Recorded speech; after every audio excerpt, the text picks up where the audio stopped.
The winner to organize the 2022 FIFA World Cup is Qatar. বিশ্বকাপ ফুটবলৰ বাবে সাজু হৈ উঠিছে কাটাৰ। কিন্তু সাজ-পোছাকৰ ক্ষেত্ৰত আৰোপ কৰা হৈছে কঠোৰ নিয়ম।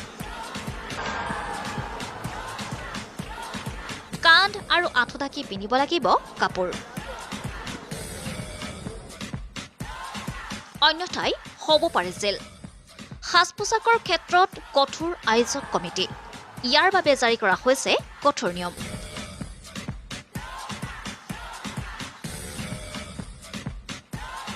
কাটাৰত অনুষ্ঠিত হ'বলগীয়া ফিফা বিশ্বকাপ 2022 ওচৰ চাপি অহাৰ লগে লগে বিশ্বৰ ফুটবল অনুৰাগীৰ উৎসাহ বৃদ্ধি পাইছে।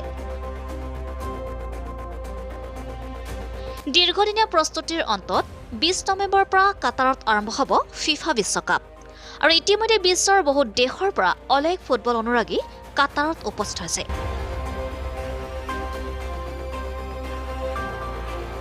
সাধাৰণতে যিখন দেশত ফুটবল প্ৰতিযোগিতা অনুষ্ঠিত হয় সেইখন দেশত পাৰ্টিৰ পৰিৱেশ এটা গঢ় লৈ উঠে।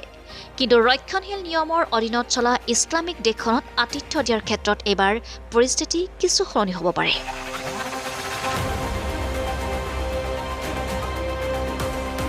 অনুৰাগীসকলক কাটাৰৰ আইন আৰু সংস্কৃতিৰ ৰীতি নীতিৰ প্ৰতি ধ্যান ৰাখিবলৈ আহ্বান জনোৱা হৈছে। কাটাৰৰ ৰীতি নীতি আৰু আইনসমূহৰ ভিতৰত মদ, ড্ৰাগছ, যৌনতা, সাজ-পোছাকৰ নিয়ম আদি অন্তৰ্ভুক্ত কৰা হৈছে। বিশেষকৈ কাপোৰৰ সন্দৰ্ভত দেশখনত বহু ৰক্ষণশীল নিয়ম নীতি আছে। কাটাৰে জাৰি কৰা বহু নিষেধাজ্ঞাৰ বাবে এইবাৰ পৰ্যটক তথা ফুটবল প্ৰেমীসকল নানান সমস্যাৰ সন্মুখীন হ'ব পাৰে।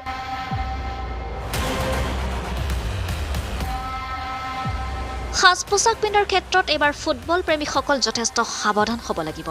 আৰু ইতিমধ্যে দেশখনে সাজ-পোছাকৰ ক্ষেত্ৰত যথেষ্ট কঠোৰ নিয়ম জাৰি কৰিছে।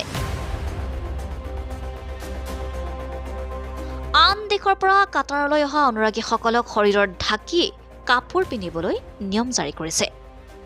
ৰিপিট, আন দেশৰ পৰা কাটাৰলৈ অহা অনুৰাগীসকলক শৰীৰ ঢাকি কাপোৰ পিন্ধিবলৈ নিয়ম জাৰি কৰিছে।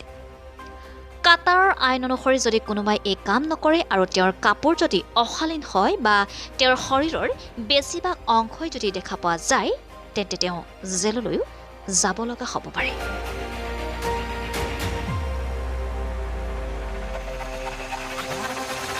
কেৱল এয়াই নহয়, পুৰুষেও কঠোৰ নিয়ম মানি চলিব লাগিব।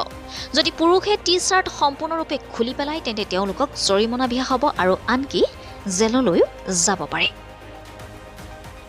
একে সময়তে হাতৰ আঁচল নথকা আৰু আপত্তিজনক শ্লোগানযুক্ত টি-চাৰ্ট পিন্ধাটো বাধা আৰোপ কৰা হৈছে।